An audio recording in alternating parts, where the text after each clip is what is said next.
तो स्टूडेंट्स अस्सलाम वालेकुम। तो स्टूडेंट्स जो हमारा लेक्चर नंबर 5 होने वाला है उसमें हम स्टडी करेंगे terminal characteristics of separately excited DC generators. इसमें ना सिर्फ टर्मिनल करैक्टरिस्टिक्स होंगी, ओवरऑल इसका ओवरव्यू भी होगा कि सेपरेटली एक्साइटेड डीसी जनरेटर और मोटर में फ़र्क क्या है। देखो स्टूडेंट्स, जो जनरेटर होता है ना उसमें ये होता है कि हमें पावर आउटपुट के तौर पे मिलती भी है। ये ऐसा कभी नहीं होता कि हमने पावर उसे दी, कह लो कि फॉर एग्जांपल मैंने उसे एक जनरेटर को दी 48 किलोवाट पावर, तो जो जनरेटर होगा ना उसको बढ़ा चढ़ा के देगा, मुझे 64 किलोवाट के तौर पे पावर देगा। यही चीज़ जनरेटर के वर्क में आती है। मोटर इसका टोटली अपोजिट करेगी, ठीक है। तो यहाँ पे हमारे पास स्टूडेंट सिर्फ एक सप्लाइड वोल्टेज सोर्स है, दूसरा यहाँ पे अब्जॉर्ब करने वाला, मतलब कि ये जो वीएफ है ना ये सप्लाई करेगा। सेपरेटली एक्साइटेड डीसी जनरेटर है तो ये वीएफ जो है सप्लाई के तौर पे वर्क करेगी, जिससे यहाँ पे फ्लक्स जनरेट होगा और बाकी सारा प्रोसीजर जो है बाद में एक्सप्लेन करता हूँ। और ये जो टर्मिनल वोल्टेज है ये हमारी आउटपुट है, हमें यहाँ पे आउटपुट के तौर पर वोल्टेज मिलेंगे। तो अब आप स्टूडेंट एक यहाँ पे ना मेन कंसेप्ट ले लीजिएगा। देखो, जब सप्लाई मिलनी है इनको, मतलब कि सप्लाइड वोल्टेज सप्लाई होने और इसमें से करंट फ्लो करना है, तो आपको पता ही है जब कॉइल में से करंट गुजरता है तो क्या इंड्यूस्ड होता है जी? टार्क इंड्यूस्ड होता है, मतलब फ्लक्स इंड्यूस्ड होता है, जिसकी मदद से टार्क इंड्यूस्ड होता है अपनी मोटर के अंदर। जो आर्मेचर होता है उसके अंदर टार्क इंड्यूस्ड हो जाता है, तो इसका मतलब आर्मेचर वोल्टेज इंड्यूस्ड होते हैं। तो लिहाजा आर्मेचर वोल्टेज जब इंड्यूस्ड होंगे तो अगर हमें टर्मिनल वोल्टेज को कोई आउटपुट मतलब आउटपुट लेनी है यहाँ पे, इसका मतलब आर्मेचर वोल्टेज ही इसके लिए सप्लाई होगी। तो लिहाजा इसकी इक्वेशन फिर आगे कुछ उसी तरह से बनेगी। अब देखो स्टूडेंट्स, यहाँ पे IF फ्लो कर रहा है, यहाँ पे हमारे पास क्या फ्लो कर रहा होगा? अपना आर्मेचर करंट। और दूसरी बात है, अगर मैं यहाँ पे कोई लोड रजिस्टर लगाता हूँ तो उस लिहाज से मेरी जो आर्मेचर जो मेरा लोड करंट होगी वो बराबर होगी अपने आर्मेचर करंट के। तो लिहाजा इससे पता चलता है, देखो अगर मैं इसको नोट समझ लूँ तो मेरे पास लोड करंट इक्वल है अपने पास आर्मेचर करंट के। ठीक है, समझ रहे हो ना मेरी बात को? तो इसी तरह से स्टूडेंट्स अगर हम यहाँ पे KVL की मदद से चेक करें तो हमें पता चलता है कि जो हमारे यहाँ पे VT वोल्टेज हैं, टर्मिनल वोल्टेज, वो इक्वल हैं armature voltage minus this voltage. अब देखो स्टूडेंट्स, इस इक्वेशन से हमने कुछ समझना भी है। वो क्या समझना है? देखो, अगर स्टूडेंट हमारे पास लोड लगा होता, देखो यहाँ पे अभी ये ओपन टर्मिनल है, ओपन टर्मिनल, ठीक है। ओपन टर्मिनल पे क्या कंडीशन होगी, और अगर यहाँ पे लोड लगा के इसको क्लोज कर दिया जाए फिर क्या कंडीशन होगी, दोनों चीज़ों में समझना है। अगर यहाँ पे लोड नहीं लगा हुआ, विद नो लोड, तो हमारे पास टर्मिनल वोल्टेज किसके इक्वल होंगे? आर्मेचर वोल्टेज सोर्स के। क्योंकि स्टूडेंट्स देखो, जब इसमें हमारा सर्किट कंप्लीट ही नहीं होगा, क्योंकि यहाँ पे जब मतलब कि कोई लोड नहीं लगा हुआ तो ये सर्किट इनकम्प्लीट है, ओपन पड़ा हुआ है, तो करंट फ्लो ही नहीं करेगा, इसके क्रॉस कोई वोल्टेज लॉस आएगा ही नहीं, तो सारे के सारे वोल्टेज इसे मिल जाएंगे। That's why VT is equal to EA with no load, बगैर लोड के।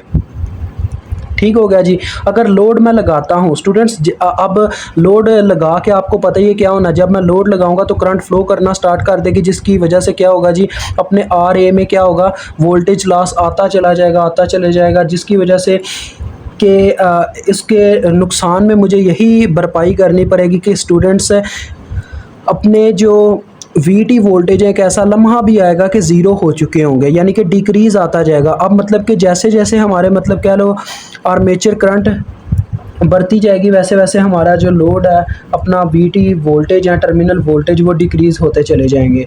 अब नेक्स्ट बात करते हैं। देखो, लोड मतलब बढ़ाते चले जाएंगे तो अपने जो टर्मिनल वोल्टेज हैं वो डिक्रीज़ होते चले जाएंगे। तो इनका जो हमारे पास होता है ना ग्राफ, वो भी मैं यहाँ पे ड्रा कर रहा हूँ, ज़रा गौर से देख लीजिएगा। हम इसमें प्लाट करेंगे graph between terminal voltage and load current. ठीक है स्टूडेंट्स, इन दो के दरमियान हमने बनाना। तो देखो स्टूडेंट्स, इसकी वैसे तो सिंपल जो कर्व होती है वो कुछ यूँ होती है, ठीक है। This is our simple voltage. और यहाँ पे जो आपने देखा कि टोटल टर्मिनल वोल्टेज किसके इक्वल हो सकते हैं? EA के, नो लोड पे। तो ये EA है हमारा, ठीक है, ये EA है। इसको इस तरह से डॉटेड लाइन में प्रेजेंट कर देते हैं, ठीक है। अब देखो स्टूडेंट्स, से देखने को क्या हमें मिलेगा, ज़रा गौर से देखिएगा कि ये सेंटर में एक लाइन है हमारी, ठीक है। तो जब हमने आपने आर्मेचर रिएक्शन के बारे में तो सुना होगा, अब आर्मेचर रिएक्शन इसको किस तरह से इफ़ेक्ट करा, ज़रा देखिएगा। आर्मेचर रिएक्शन स्टूडेंट्स, जब मैं क्या करता हूँ, यहाँ पे एक लोड लगा देता हूँ, यानी कि एक लोड रजिस्टर लगा देता हूँ। फॉर एग्जांपल मैं यहाँ पे RL अटैच करवा देता हूँ, तो क्या होगा, करंट फ्लो करना स्टार्ट कर देगी। यहाँ पे अब क्या होगा जी, यहाँ पे आर्मेचर में से भी करंट गुजरेगा और उधर कॉइल में से भी करंट गुजरेगा।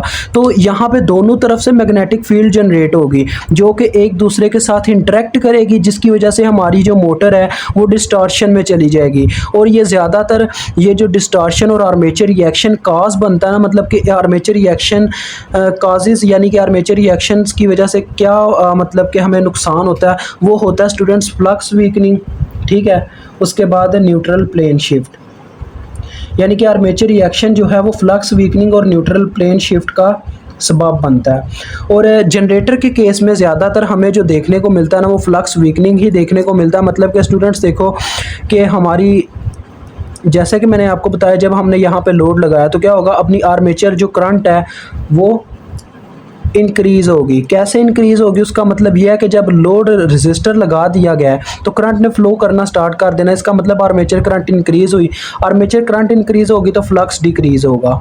ये चीज़ है बस, ठीक है। उसके बाद आ जाते हैं आगे। देखो जब फ्लक्स डिक्रीज़ हुआ स्टूडेंट्स, तो ई ए की आपको इक्वेशन याद होगी, वो बराबर होती है के फाई ओमेगा के। तो अगर फाई डिक्रीज़ हो रहा है तो ई ए भी डिक्रीज़ हो जाएगा, ठीक है। और अगर आर्मेचर रिएक्शन नहीं होता तो क्या होता जी, अपने टर्मिनल वोल्टेज में कोई चेंज नहीं आता, अपने terminal voltage as it is रहते। लेकिन अगर आर्मेचर रिएक्शन आ गया बीच में तो हम अपने टर्मिनल वोल्टेज चेंज होंगे।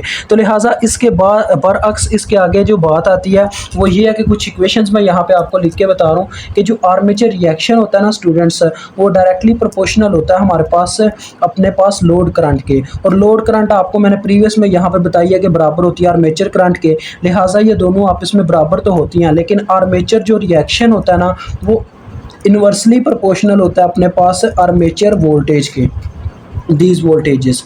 तो ये मेन दो रिलेशन है। और आर्मेचर, अगर आप आर्मेचर रिएक्शन के इफेक्ट को कम करना चाहते हैं तो उसके लिए आप कंपनसेटिंग वाइंडिंग कर सकते हैं। मतलब कि आप वाइंडिंग को मज़ीद बढ़ा के इस इफ़ेक्ट से बच सकते हैं, ठीक है। ये इससे बचने का एक तरीकाकार है।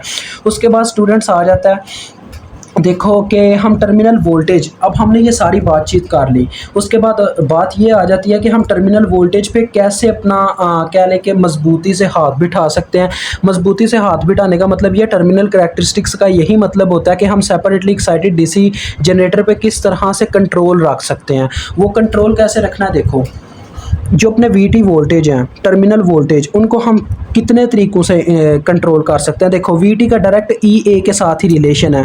तो इसका मतलब अगर हमने ई ए पे कंट्रोल रखा तो टर्मिनल वोल्टेज ऑटोमेटिकली हमारे कंट्रोल में रहेंगे, यही चक्कर है ना। तो यहाँ पे आपका कहने क्वेश्चन बनता है how we can control, how we can handle terminal voltages, ठीक है। तो उसकी ये कंडीशन है स्टूडेंट्स कि ई ए हमारे पास बराबर है के फाई ओमेगा के।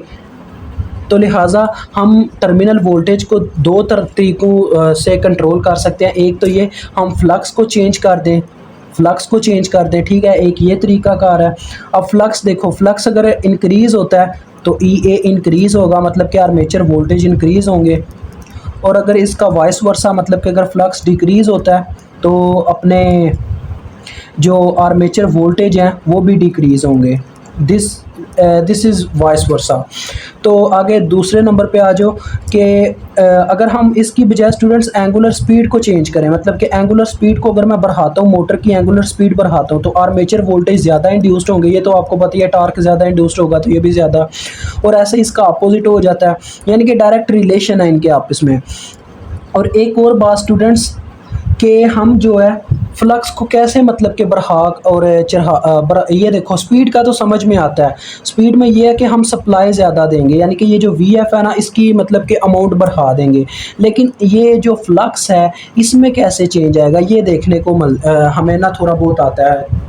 तो देखो स्टूडेंट्स, फ्लक्स में इस तरह से चेंज आता है, ये हम स्टडी कर चुके हैं मैं प्रीवियस में भी, कि फ्लक्स को चेंज करने के लिए हम आर एफ में चेंज लाते हैं, ये हमने स्टडी किया था। तो अगर आर एफ हमारा, आपको याद होगा मैंने आपको बताया था कि आर एफ अगर इंक्रीज़ करता है तो आर्मेचर करंट डिक्रीज़ करती है, और अपना फ्लक्स जो है वो भी क्या करता है जी, डिक्रीज़ करता है।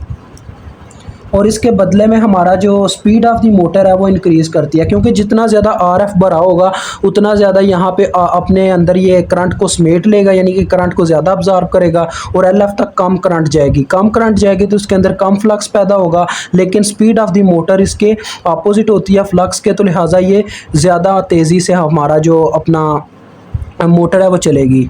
सॉरी ये जनरेटर है, जनरेटर चलेगा, ठीक है। तो ये चक्कर है बस। देखो इतना सा बस ये हमारे पास यहाँ तक लेक्चर है। बाकी एक उन्होंने वैसी ग्राफ लिया हुआ, उसका कोई इतना खास लेना देना नहीं है। और इसमें एक चीज़ यहाँ पे मैं ग्राफ में आपको ये बताना रह गया कि स्टूडेंट्स देखो, अगर आर्मेचर रिएक्शन आ जाता है ना, तो उससे ये जो कर्व अभी डाउनवर्ड आई है ये मज़ीद नीचे चली जाती है, ठीक है। तो लिहाजा इतना जो हमें मतलब कि डाउनवर्ड देखना पड़ता है, फॉल देखना पड़ता है, वो होता है IARA की वजह से। मतलब कि देखो अगर लोड हम बढ़ाते चले जाएंगे तो अपने टर्मिनल वोल्टेज तो कम होंगे, लेकिन ये जो हमें देखने को मिलता है दिस इज़ ड्यू टू, ये हमारे पास आर्मेचर रिएक्शन की वजह से होता है। बस इतना सा आपका आज का लेक्चर था। मुझे उम्मीद है आपको समझ आ गई होगी। अल्लाह हाफिज़, अस्सलाम वालेकुम।